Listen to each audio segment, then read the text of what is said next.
The Pontiac GTO is one of the most legendary muscle cars in automotive history, often credited with kickstarting the muscle car era of the 1960s.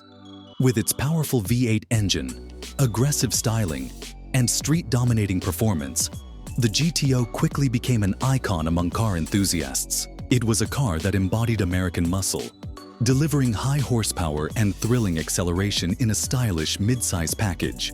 From its inception in the early 1960s to its final production years, the GTO remained a symbol of speed, power, and performance. The story of the GTO begins in 1964 when Pontiac engineers, led by John DeLorean, came up with the idea of placing a large 389 cubic inch V8 engine into the lightweight Tempest body. At the time, General Motors had a policy prohibiting large engines in mid-size cars. But DeLorean and his team found a way around the rule by offering the GTO as an option package rather than a separate model. The result was a car that produced 325 horsepower in its base form and up to 348 horsepower with the optional tri-power carburetor setup. When the GTO hit the streets, it became an instant success. It combined raw power with aggressive styling, featuring hood scoops, dual exhaust, and a wide stance that made it look as fast as it was. The car's name, inspired by the Ferrari 250 GTO, stood for Gran Turismo Omologato, giving it an air of European racing prestige while maintaining its American muscle roots. Unlike other performance cars of the time, the GTO was not just about straight-line speed. It also offered a well-balanced ride, making it a thrill to drive on the open road. By 1965, the GTO had gained even more power and refinement. The 389 V8 now produced up to 360 horsepower with the tri-power setup, making it one of the fastest cars available.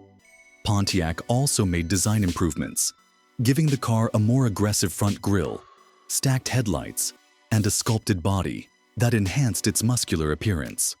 The success of the 1965 model helped solidify the GTO's reputation as the king of the muscle car era. In 1966, Pontiac made the GTO its own standalone model, separating it from the Tempest lineup. This move allowed for more design freedom, and the result was a sleeker, more stylish car with a redesigned front end, curved body lines, and a more pronounced Coke bottle shape. The GTO continued to offer the 389 V8 with the tri-power option, but by 1967, Pontiac replaced the tri-power setup with a single 4-barrel carburetor due to new emissions regulations. However, the GTO still packed plenty of power, and the addition of the new 400 cubic inch V8 meant even more performance on the road. The 1968 GTO brought another major redesign, featuring a shorter wheelbase, hidden headlights, and a more aggressive stance. This was the first year Pontiac introduced the Endura front bumper, which was designed to absorb impacts and maintain the car's sleek look without the need for a traditional chrome bumper. The new body style made the GTO look even more muscular and modern, helping it maintain its dominance in the muscle car market. One of the most famous models came in 1969 when Pontiac introduced the GTO Judge.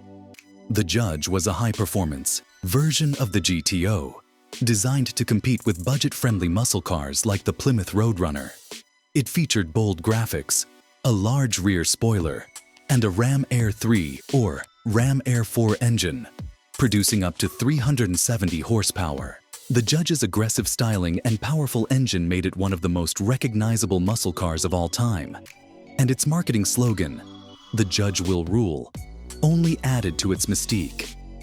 As the 1970s approached, the muscle car era was beginning to face challenges. Insurance costs for high-performance cars were rising, government regulations on emissions were tightening, and fuel prices were becoming a concern. Despite this, the 1970 GTO remained a powerhouse, now offering a 455 cubic inch V8 that delivered massive amounts of torque. This model year featured a more refined front-end design, improved suspension, and an interior that balanced comfort with performance. By 1971, the GTO started to see declines in performance due to stricter emissions regulations. The engines were detuned to meet new requirements, and the once mighty horsepower ratings began to drop.